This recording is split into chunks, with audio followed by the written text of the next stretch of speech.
حقيقة إخواني الكرام، كنت أود أن أحدثكم عن موضوع، ولكن يبدو أن صوتي لا يعينني هذا اليوم، فأؤجل الحديث عنه إلى لقاء قادم بإذن الله سبحانه وتعالى.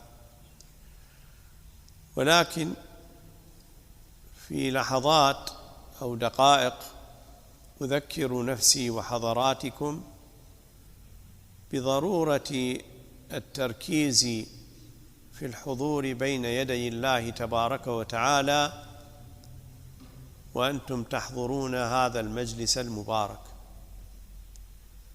يعني جاهد نفسك على أن تكون مع الله سبحانه وتعالى، لا تغفل عن الله تبارك وتعالى. قال الله عز وجل بعد أعوذ بالله السميع العليم من الشيطان الرجيم: واذكر ربك في نفسك تضرعا وخيفة ودون الجهر من القول بالغدو والآصال ولا تكن من الغافلين. فالغفلة منهي عنها والذكر مأمور به، فما جئنا هنا إلا لنذكر الله سبحانه وتعالى. فحينما تجلس هذه الجلسة ركز على حضورك بين يدي الله تبارك وتعالى حتى تستفيد قربا من الله عز وجل. وأنا معه إذا ذكرني، كما قال سبحانه وتعالى في الحديث القدسي الذي ذكره لنا سيدنا رسول الله صلى الله تعالى عليه وآله وصحبه ومن والاه: أنا عند ظن عبدي بي وأنا معه إن ذكرني، فإن ذكرني في نفسه ذكرته في نفسي، وإن ذكرني في ملأ أي في جماعة ذكرته في ملأ خير من ملئه.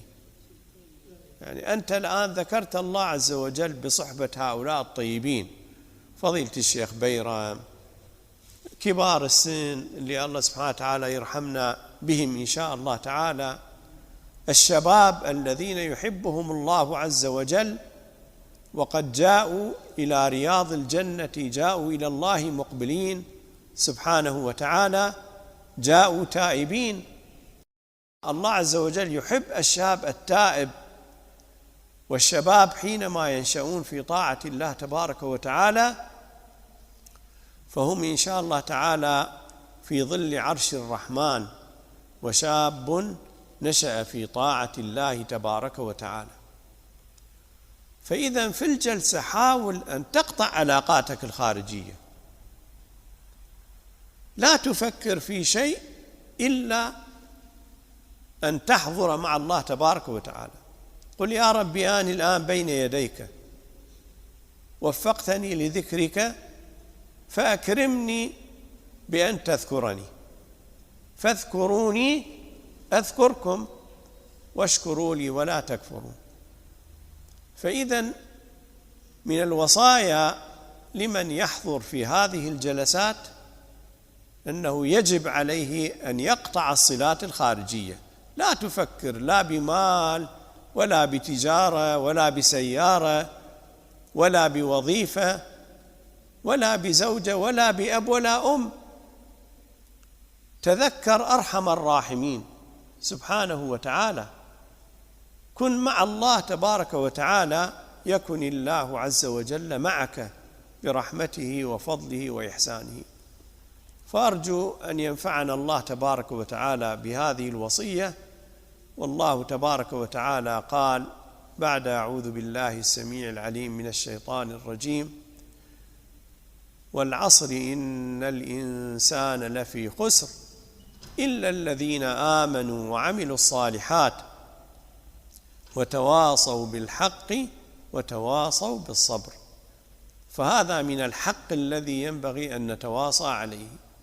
يا أخي، كل ما الشيطان يدخل عليك ليقطعك عن ذكر الله استعذ بالله تبارك وتعالى من الشيطان الرجيم. قل في سرك: أعوذ بالله من الشيطان الرجيم، أعوذ بالله السميع العليم من الشيطان الرجيم. استعيذ بالله تبارك وتعالى من الشيطان الرجيم، وادخل في رياض الذكر حتى يتربى قلبك على الحضور بين يدي ربك سبحانه وتعالى. بارك الله فيكم ووفقكم، وجزاكم الله سبحانه وتعالى خيرا. سبحانك اللهم وبحمدك، نشهد أن لا إله إلا أنت، نستغفرك ونتوب إليك. سبحان ربك رب العزة عما يصفون، وسلام على المرسلين، والحمد لله رب العالمين. لله تعالى الفاتحة.